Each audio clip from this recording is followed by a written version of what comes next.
तीन बातें याद कर लो, आपके शत्रु परास्त होंगे और कभी संकट में नहीं फंसोगे। राधे राधे, जय श्री कृष्ण। मित्रों, एक बार फिर से स्वागत है आपका दर्पण ज्ञान गागर यूट्यूब चैनल में। मित्रों, यदि आपने अभी तक हमारे चैनल को सब्सक्राइब नहीं किया है तो हमारे चैनल को सब्सक्राइब अवश्य कर लें, क्योंकि आपका एक सब्सक्राइब हमारे लिए बहुत ही महत्वपूर्ण है। तो बने रहिए बिना स्किप किए हमारी वीडियो के अंत तक। आइए देखते हैं प्रसंग की ओर। एक गांव में एक बहुत ही गरीब एवं ईमानदार व्यक्ति अपनी पत्नी और बच्चों के साथ रहता था। बंधु, उस गरीब व्यक्ति का नाम रोहितास और उसकी पत्नी का नाम सुधा था। मित्रों, बहुत ही कम आयु में उसका विवाह हो गया था।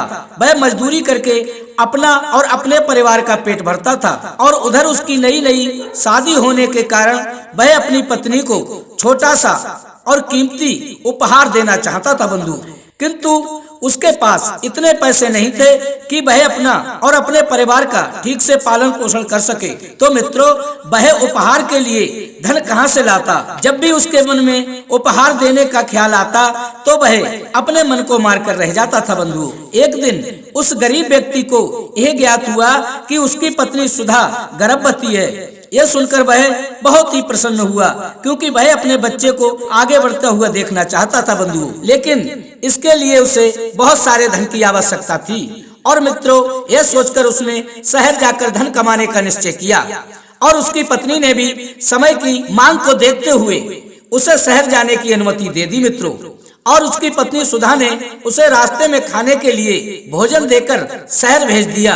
दोस्तों, रास्ते भर चलते चलते वह शहर में पहुंच जाता है और वहां जाकर एक दुकान पर देखता है एक बोर्ड लगा हुआ है, उस पर लिखा है कि यहाँ मुनीम की आवश्यकता है। तभी उसे वहां पूछने पर पता चलता है कि उस दुकान पर एक मुनीम की जगह खाली है। अब उसने वहां पर काम करने के लिए अनुमति मांगी।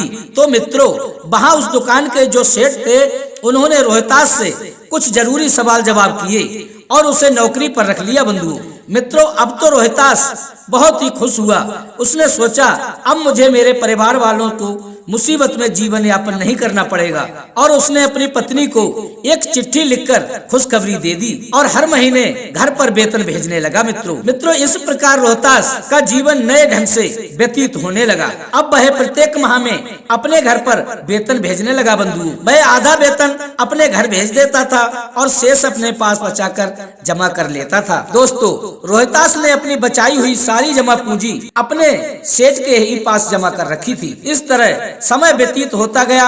रोहितास बहुत ही मन लगाकर कार्य करता रहा। वह बहुत ईमानदार था, इसलिए सेठ जी भी उससे प्रसन्न रहते थे। मित्रों, इस तरह रोहितास को शहर में कार्य करते हुए कई वर्ष बीत गए। बंधुओं मित्रों, एक दिन रोहितास ने सोचा कि मुझे यहाँ कार्य करते हुए कई वर्ष हो गए हैं और अब तो मेरे पास पर्याप्त पूंजी भी इकट्ठी हो चुकी है।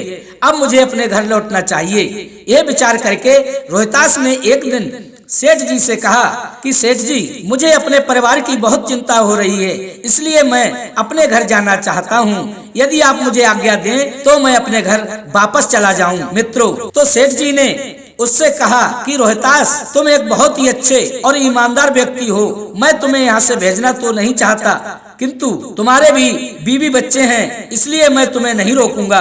तुम अपने घर जा सकते हो। मित्रों, सेठ जी की अनुमति पाकर रोहितास प्रसन्न होकर अपने घर लौटने की तैयारी में लग गया। बंधु, और सेठ जी से अपनी सारी जमा की हुई पूंजी भी ले ली। मित्रों, सेठ जी का कोई पुत्र नहीं था, इसलिए रोहितास को ही अपने पुत्र के समान प्रेम करते थे। जाने से पहले सेठ जी ने रोहितास से एक और दिन अपने यहाँ रुकने को कहा। रोहितास के पूछने पर सेठ जी ने कहा, आज मुझे किसी उत्सव में जाना है, मैं तुम्हें अपने साथ वहाँ ले जाना चाहता हूँ, तुम मेरे साथ चलो। मैं वहाँ तुम्हें अपने एक मित्र से मिलाना चाहता हूँ। तुम्हारी आयु बहुत कम है, तुम्हारा उससे मिलना जीवन में बहुत काम आएगा। मित्रों, सेठ की बात सुन करके रोहितास ने उनके साथ जाने की हामी भर दी और वह सेठ जी के साथ उस उत्सव में पहुंचा। सेठ जी ने वहां सभी से रोहितास को मिलवाया और सेठ जी ने रोहितास को अपने उस परम मित्र से भी मिलवाया जिससे वो मिलाना चाहते थे और कहने लगे, रोहितास, यही मेरा वो परम मित्र है जिससे मैं तुम्हें मिलवाना चाहता था। ये बहुत कम बोलता है और इसकी बातें बहुत बहुमूल्य होती हैं, क्योंकि उनमें जीवन का गूढ़ रहस्य होता है। ये एक बात बताने की एक स्वर्ण मुद्रा लेता है। इसके पास जो ज्ञान का भंडार है उसमें से तुम थोड़ा सा भी ग्रहण कर लोगे तो ये तुम्हारे जीवन में बहुत काम आएगा। सेठ जी की बात मानकर रोहितास उससे कुछ बातें जानने के लिए तैयार हो गया। सेठ जी ने अपने परम मित्र से कहा, मित्र ये रोहितास है, ये मेरी दुकान पर मुनीम गिरी का कार्य करता है। मैं इसे अपने पुत्र के समान मानता हूँ। ये आयु में बहुत छोटा है और ये बहुत सीधा और ईमानदार व्यक्ति है।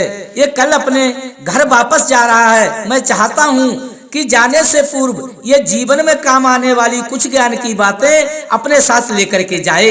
इसलिए तुम इसे अपने ज्ञान की गागर में से कुछ बूंदें प्रदान करो। मित्रों, सेठ की बात सुनकर उनके परम मित्र ने रोहितास को 3 बातें बताई। मित्रों, नंबर 1, उन्होंने कहा कि हमें कभी भी किसी अनजान व्यक्ति पर भरोसा नहीं करना चाहिए और अनजान स्थान पर हमेशा कुत्ते की नींद में सोना चाहिए, अर्थात कुत्ते के समान नींद होनी चाहिए। मित्रों, रोहितास ने इस बात को अपने दिमाग में बिठा लिया और सेठ जी के मित्र को एक स्वर्ण मुद्रा निकाली और दे दी। मित्रों, अब उस व्यक्ति सेठ के परम मित्र ने रोहितास को दूसरी बात बताई।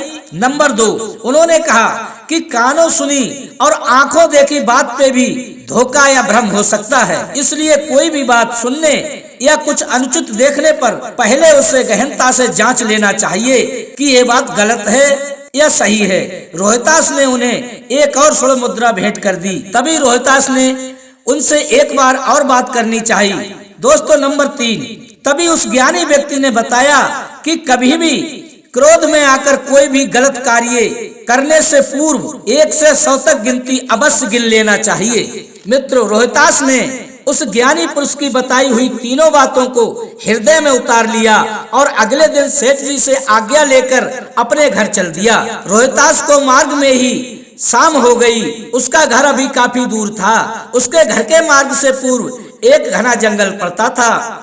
रोहितास रात्रि होने से पूर्व ही उस जंगल को पार कर लेना चाहता था, अतः उसने जल्दी जल्दी कदम रखने शुरू कर दिए। तभी उसे मार्ग में एक राहगीर मिल गया। बात करने पर पता चला कि वह राहगीर रोहितास के गांव के पास वाले गांव में रहता है। उसका नाम हरिया था। दोनों में मित्रता हो गई। दोस्तों, रोहितास ने भगवान का धन्यवाद किया कि उसे मार्ग में एक साथी तो मिला। अब रोहितास और हरिया बातें करते हुए आगे बढ़ने लगे। मित्रों, बातों ही बातों में हरिया ने रोहितास से कहा कि मित्र, तुम्हारे पास लगभग कितना धन होगा? रोहितास ने कहा, कुछ खास नहीं मित्र, लेकिन तुम ये क्यों पूछ रहे हो? हरिया बोला, मित्र मुझे गलत मत समझो, मैं तो इसलिए पूछ रहा था क्योंकि जंगल में चोर रहते हैं जो रात्रि में जंगल से गुजरने वाले मुसाफिरों को लूट लेते हैं। तुम अपने धन को संभाल कर रखना। मित्रों, रोहितास हरिया की बात सुनकर डर गया, किंतु बाद में वह सतर्क हो गया। रोहितास ने हरिया से कहा कि मित्र, हमें जल्दी से इस जंगल को पार कर लेना चाहिए। तो हरिया ने अपने मंतव्य के अनुसार रोहितास को वहीं रात्रि बिताने को कहा। मित्रों, रोहितास को सेठ जी के मित्र की सभी बातें भली भांति याद थी। उसने अपने मन में सोचा, मुझे इस अनजान की बात पर तिल भर भी भरोसा नहीं करना चाहिए। किंतु रात्रि वहां बिताने के अलावा और उसके पास कोई चारा नहीं था, क्योंकि मित्रों रात्रि बहुत अधिक हो जाने के कारण मार्ग स्पष्ट दिखाई नहीं दे रहा था और भयंकर अंधेरा हो रखा था। हरिया के कहने पर वह वहां रात बिताने के लिए तैयार हो जाता है और अपने मन में सेठ के मित्र की बताई हुई बात सोचने लगता है बंधुओं कि अनजान स्थान पर हमेशा कुत्ते की नींद सोना चाहिए, अर्थात कुत्ते की नींद के समान नींद में सोना चाहिए। मित्रों, जैसे ही हरिया को लगा कि रोहितास अब गहरी नींद में सो चुका है, वैसे ही वह धीरे से उठता है। दबे पांव रोहितास पर चाकू से वार करने ही वाला होता है। तभी रोहितास उसका हाथ पकड़ लेता है बंधुओं और उसे दूर फेंक देता है। हरिया के हाथ में जो चाकू था वह उसे ही लग जाता है और हरिया वहीं पर बेहोश हो जाता है बंधुओं। तभी रोहितास अपना धन लेकर अपने घर की ओर चलने लगता है और मन ही मन उस ज्ञानी पुरुष का धन्यवाद करता है जिसके एक अनमोल वचन ने उसकी जान बचा ली बंधुओं। और शीघ्रता से वह उस जंगल को पार कर अपने घर के समीप पहुंच जाता है। मित्रों, रोहितास ने अपने घर में किसी को भी ये सूचना नहीं दी थी कि वह घर वापस आ रहा है, क्योंकि सबको अचानक से खुश देखना चाहता था वह। जैसे ही वह अपने घर की ओर बढ़ता है वैसे ही वह देखता है उसकी पत्नी किसी नवयुवक से गले मिल रही है और हंस हंस कर बातें कर रही है। ये सब देखकर रोहितास गुस्से से आग बबूला हो जाता है और अपने थैले से चाकू निकालकर अपनी पत्नी की ओर बढ़ता है। तभी अचानक उसे उस ज्ञानी पुरुष की बताई हुई बात याद आ जाती है कि क्रोध में आकर कोई कार्य करने से पूर्व 1 से लेकर 100 तक गिनती गिनना चाहिए। मित्रों, रोहितास 1 से लेकर 100 तक गिनती गिनना शुरू कर देता है। तभी वह सुनता है कि उसकी पत्नी उस नवयुवक से कह रही है कि बेटा, मैं तुम्हारी कामयाबी से बहुत प्रसन्न हूँ। जीवन में तुम ऐसे ही तरक्की करना।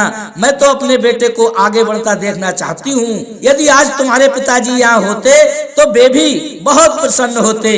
बेटा, तुम्हारे पिताजी कुछ वर्ष पूर्व धन कमाने के लिए शहर चले गए थे और अभी तक नहीं लौटे हैं। मित्रों, अपनी पत्नी के मुख से ये सारी बातें सुनकर रोहितास को आत्मग्लानि होती है और उसे याद आता है कि जब मैं शहर गया था तब मेरी पत्नी गर्भवती थी। इसका तात्पर्य ये है कि ये नवयुवक और कोई नहीं बल्कि मेरा ही बेटा है। यदि आज मैं क्रोध में आकर अपनी पत्नी को मार देता तो जीवन भर पछताता रहता। रोहितास दौड़कर अपनी पत्नी और बेटे के सम्मुख जाता है और मन ही मन सेठ जी का धन्यवाद करता है कि यदि सेठ जी आप मुझे अपने उस ज्ञानी मित्र से ना मिलवाते तो मुझे ये अनमोल ज्ञान नहीं प्राप्त होता और आज मेरा और मेरे परिवार का विनाश हो जाता। बंधुओं, तो मित्रों, इस प्रसंग से हमें शिक्षा मिलती है कि ये 3 बातें जो सेठ जी के मित्र ने बताई थी। नंबर 1, कभी अनजानों पर भरोसा नहीं करना चाहिए और अनजान स्थान पर हमेशा कुत्ते की नींद सोनी चाहिए। नंबर 2, कानों सुनी और आंखों देखी बात भी कभी कभी निरर्थक अथवा झूठी होती है। नंबर 3 मित्रों, क्रोध में आकर कोई भी कार्य करने से पूर्व 1 से लेकर 100 तक गिनती अवश्य गिननी चाहिए।